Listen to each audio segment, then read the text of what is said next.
กับทักทายสบายดีเบิร์ทุกคนเนาะมื้อนี้ก็ได้เดินทางมาฮอดบ้านทองไว้เฮากับทีมงานแล้วก็มื้อนี้พิเศษมีไอ้บ่าวเตียงทองเพราะว่าเฮากันมาใน2-3มื้อก่อนนี้เฮาก็ได้มาเบิ่งน้องนุ่งอยู่บ้านทองไว้นี่แต่เฮาได้ว่าเฮาก็ได้มาหาอีก2-3มื้อนี้มาได้มาหาโดยสบายดีนี่กับทีมงาน3คนสบายดีไอ้สบายดีเตียงทองโดยสวัสดีบ่แม็กเด้อ โตภาคมาทางใดมื้อนี้ถ่ายคลิปตรงไว้เนี่ย ทงไว้เนาะ บ่แม็กมาจับกล่องให้เฮาเนี่ยเฮาสิแบบไปหาเพิ่น เป็นตะคมแต่ยังเถอะเนาะทงไว้สินข้างโคตรแน่เด้โดยผ้าอาดไปอะไร ไม่ได้ว่าสิออกไปถ่ายเอาได้เด้ โดยสบายดียินดี เด้อเด้อ ยินดีที่ได้รู้จักอีกรอบนึงเนาะอีกครั้งนึงพี่น้องบ่าวเจ็บเนาะเจ็บปวดนี่เราอะ เจ็บปวด แบบพังแรกๆมันปวดเจ็บบัดยังพี่นามันเจ็บเนาะ เราต้องเราแต่บิดยังบ่ มันยันมันเป็นพิษไงต้องถามทางนี้เนาะ เพิ่นถามคนว่าบ่าวเจ็บได้บ่าวเจ็บบ่เจ็บปวดนี่แหละเพิ่นว่าโอ้เจ็บปวด บางเทื่อเฮาอ่านบางคำมันออกยันว่าจะว่าเป็นเจ็บเป็นยังขนาดเนาะเบาเจ็บหรือเบา อันนี้ก็แม่นมือกลองของไอ้บ่าวเตียงทองเพิ่นเนาะอันนี้แม่นไอ้บ่าวเตียงทองโอเค ก็อันเจ้าสิพาข่อยไปทางไหนมื้อนี้ ไปหาน้องหน่อยอันนี้คือ เราอยู่ใช้เลย อยู่ลึก โอ้ ยังเกินว่ากระผา อืม ผาโพ แม่ก็บ่อยู่ เนี่ยเพิ่นไปทำงานอยู่เวียง แม่ เคยพามาเลยทำงานอยู่เวียง อืม เป็นเลี้ยงพอเฒ่า ข่อยเฮ็ดเอาเว้นกันแล้วก็มาฮอดบ้านคงวายเป็นที่เรียบร้อยเนาะก็สิให้ทางผู้ใดที่เชี่ยวชาญทางนี้นี่เจ้าได้เนาะ เอาเจ็บเนี่ยแล้วพาไปเพิ่นก็อยากเชี่ยวชาญเนี่ย บาดเจ็บมากอันนั้นแนะนำตัวอีกรอบนึง อ่ะทุกคนไปหาน้องสวัสดีเราบ่อยู่กันไม่แต่ว่าไปสิไปหาแม่เฒ่าอีกพี่น้องว่าเจ็บพาไปเลย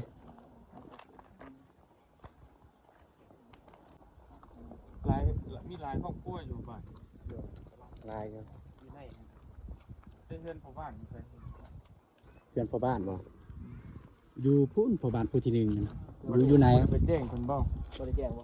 อันนี้ยังไม่ทันได้แจ้งเถื่อเลยแต่ว่าคันเข้าไปจะหนดแล้วว่าแจ้งน้ำหลักอะไรบ่ จะเข้าไปแจ้งเด้อแล้วก็ไปแจ้ง บอก เพิ่ เพิ่ น นเพราะว่าเขามา ทายอะไรบ่ตอนนี้เนี่ย ได้บ่เป็นหยังคือเขาถ้าไปแจ้งในบ้านว่าเขามาช่วยเหลือครอบครัวนี่นั่นนี่นะให้เพิ่นทำหู้นำหั่นแหละพี่น้องเพราะว่าเขากับบ่อยากไปเดี๋ยวเพิ่นสิเข้าใจผิด เด้อ ว่ามันมีคนมาหลักเล็กหน่อยเนี่ยเลย อ๋อแมน นะครับบอกคนไว้เรามาดีแค่นั้นแหละ เด้อ เขาก็เป็นคนที่อยู่เป็นยัง เดี๋ยวจะหน่อยก็ถึกผ่านอ เดี๋ ยู่ ยวเขาจักกันเองบ่ กับพ่อบ้านบ่ก็สิว่าฮู้จักก็บ่ได้ฮู้จักแต่ฮู้ภาษาเพิ่นก็อยากจะง่ายนะคันเพิ่นยังอยู่เฮือนก็สิได้ไปขอบเพิ่นก็ง่ายนะ ตาเดียวกัน แม่นภาษาเดียวกัน ของง่ายนะ บ้านไม่อันนี้เงินเราบ่น ผู้ให้เราใส่เสื้อ พี่น้องเอ้ยแกเป็นประมาณนี้พี่น้อง เป็นแบบไหนต่อ โอ้เพิ่นว่า ขอเงิน ขอเงินแหน่จะกินขนมเพิ่นว่า จะกินขนม เด้อ สิไปจะได้มันปิดอันนี้ ไม่อยากตาย จะซื้อในไหนไม่เท่า มาน้องใหม่ ขึ้นห่าง ปัญหาแม่ ซื้อแล้วหน่อยไหม แม่ อันบอกน้องใหม่ไม่ต่อยน้องใหม่น้องใหม่ไม่ต่อย จักเลย หวานไม่ต่อย แหว ขึ้นห่างเอ้ยเป็นกันน้องใหม่ อาญาเลยอาตูแม่อาตูซื้อแม่ ตอนนี้ไอ้บ่าวเทียงทองก็กำลัง สี่งวด สอบถามเพิ่นอยู่แล้วก็เบาเจ็บเป็นนักแปรเจ็บเป็นนักแปรเนาะ สบายดีเท่าแล้ว ลูกเพิ่น เอา โอ้อันนี้แม่อันนี้ลูกโอ้เจ้า เอาไปเอา โอ้อันนี้ลูก ไอ้แลบ อันนี้แม่ เกือบว่าซ้ำกันเนาะ อายุจักปีแล้วเจ้าเนี่ย มาม่ายังอยู่ไหม อันนี้โอ้โหอะไรจามมาตายตาในเจ้าจะ 12 ตายตาในเจ้า 12 ปี แบบ ตายตาในเจ้าอย่าบ่จะ เด็กน้อย ล้านเนี่ยได้3รุ่นเลยล้านหั่น เราเริ่มปี ตั้งแต่สมัยสงครามโลกครั้งที่2พุ่นแหละอ้าย อายุกับไผน่ะให้เจ้าอธิบายกันอยู่คนเดียวแล้ว แม่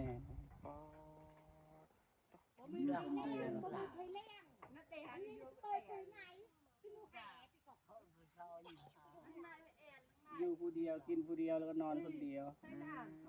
ลูกหลานบ่มี ก็มีอยุ่นลูกเราวิญญาณเนี่ย แล้ว เราคือกัน สาเหตุใดจึงแบบมาอยู่ผู้เดียวเนี่ย บ่คือบ่อยู่น้ำลูกน้ำหลานหั่นนะความหมายนะ ขึ้นมามีอัดมาหนักกระเดาขึ้นมาก็ไม่อัดอะไรก่อนในเจ้าขึ้นมาก็ไม่อัดอะไรก่อนในเจ้า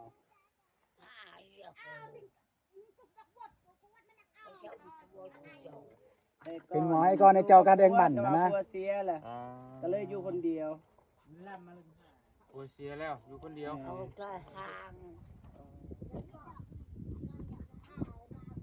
ใช้เพื่อนลูกเพื่อนหลานแม่น้ำมันนี่พูดได้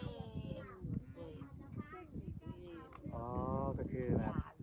เป็นน้ำหีดน้ำของอยูนำรูน้ำหลานมาได้ พี่ แม เพิ่ น นอยู่จังซี่ แมน อยู่ผู้เดียว แมนคันอยูนำรูน้ำหลานแต่มันเจ็บมันเป็นอย่างสัน ฮะ ขึ้นฮอดขึ้นมาขึ้นฮอดได้ลูกหลานเลย กินฮอด เออ กินฮอดเท่านี้ ลูกหลานอ่า เพราะว่าเบาหนูคือมาถ่ายได้จ้ะนี่ แมนเคยมาถ่ายเทอนึง เอาเนี่ยโน่ใช่ดิเจ้าน้อยเดียว แม่น บ่งคอบ่งอยู่บ่งนอนเจ้านี่เด้อโอ้นอนอยู่จังได๋ เข้าไปเบิ่งอยู่ไหน รบรบไง ถ่ายรถแบบนี้ยังไอ้บ่าวเตียงทองกำลังเข้าไปถ่ายอยู่ในเป็นน้อย จะปวดในจะใส่จะใส่นี่มีครับ น้ำใน เราไปเอาพนามเนี่ย ฮะเจ้าบ่ได้อาบน้ำบ่น่ะ บ่มีน้ อยู่ได้มีหยังก็คือบ่อาบนะอาบฮะ มีอะไรบ้าง ำสิ้นมียังบ่มีบ่จักสิเปลี่ยนจักสิใส่ บ่มีเสื้อผ้าเปลี่ยนเลย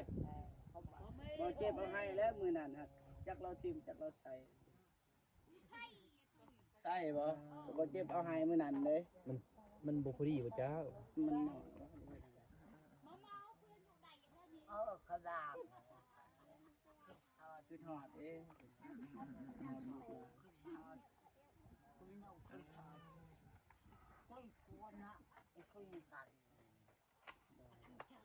เป็นแม่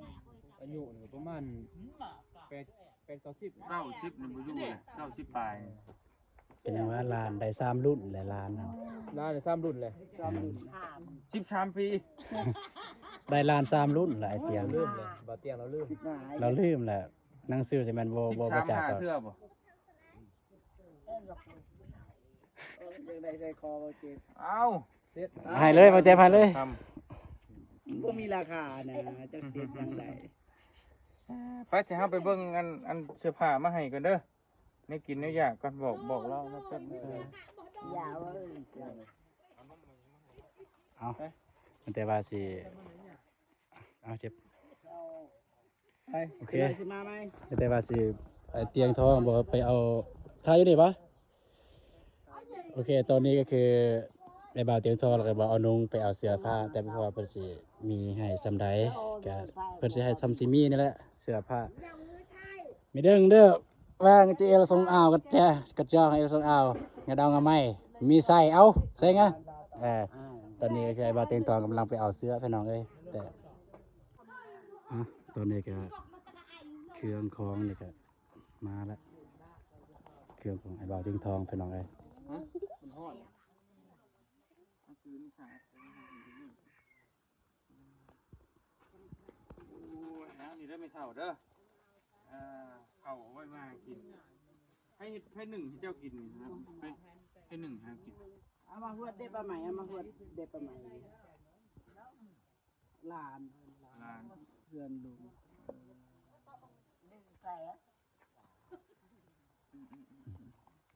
กินบ่นี่จ้า ก็ ขนม นมกินบ่ เอิ้นจ่ากันนะ แม่นจ้า จ้าที่กัน จ้ากินแซ่บ แค่ได้คอยกินหน่อยเถอะเว้ย แซ่บบ่ แค่นั้นมีน้ำแล้วนะ แซ่บนี่แอมบ่ เยี่ยมเยี่ยม เยี่ยมเยี่ยมเยี่ยม นมล่ะ อันนมมันจะซอยโอ้ยคอยกินได้ไม่เท่าเว้ย แค่อันไหนไม่เถอะ เข่นเอากินนมก่อน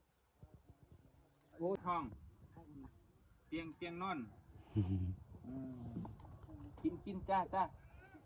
กินจะได้มีแห้งสบาย อยู่คนเดียว เนาะไปได้ก็ บ่มีน้ำตาลมัน มีอยู่ มันมีมันบ่หวานปานใดเด้ เพราะว่าแบบซีเมนต์เราบ่ได้รับรสชาติบ่ได้รับรสชาติบ่ฮู้รสชาติ ได้แล้วคนว่ากินน้ำตาล บ่เป็นหยังกินหลายแล้วเฮาน่ะ ให้หมูกินน้ำอีกเลยให้เบาเตียงกินน้ำอีก คนว่าปะจะน้อยอีกคนว่า เอาพอจังหน่อยจังกินอีกเนาะอันนี้เฮาเอาไว้ให้เด้อนี่เด้อนี่ก็มีไว้ต้มกินเด้อนี่ขนมไว้กินเด้อ ข้าวเหนียวเด้อ ข้าวในข้าวเหนียวเอาเจ้าไว้กินเด้อไปเฒ่าเด้อแล้วก็บาปเราพี่น้องนี่ก็เสื้อผ้าหน้าแพร่เพิ่นฝากมาให้จักทีใส่พอดีพี่น้องเนาะ ใหญ่เด้อ ได้ อันนี้ส่งมันมีหลายแบบหลายแนวเนาะให้ไว้เพิ่นใส่โอ้ยปั่นปลายชีวิตเราคือมาอยู่จังซี่แล้วบัดนี้ไม่เฒ่าเว้ย ลูกเต่าแล้วเนาะ เนาะ ลูกเต่ากับเขาเด้ เฒ่าบ่ล่ะบ่ เท่าผู้นั้นเนี่ยมึงอะเท่าแห้งลูกก็ยังสิเบิ่งตัวเองบ่ได้ เสื้อ บ่แม่นเราบ่ใส่แล้วเนาะเสือนะบ่มีเดี๋ยวหามาให้เบิ่งหน่อยจ้ะกินคือ มันฮ้อนๆเด้อ แบบนี้ได้เยอะ แบบนี้ได้ ประมาณนี้ อาบน้ำแล้วก็ใส่โล ก็ ด ได้ใส่มีหลายอยู่เนาะ มีหยัง เดี๋ยว ล่ะ เจ้าเลือกเบิ่งเอาเด้อสิไปใส่ที่ใส่ให้แล้วเนาะ มีลูกแล้ว ร้อย มีลูกแล้ว อืม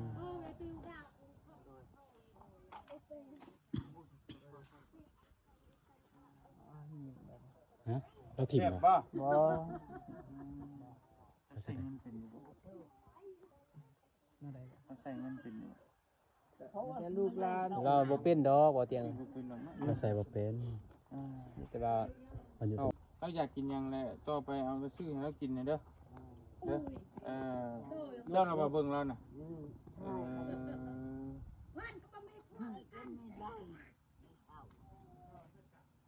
นี่แหละนี่ก็มีข้าวมีหยังในต้มที่เรากินเนี่ย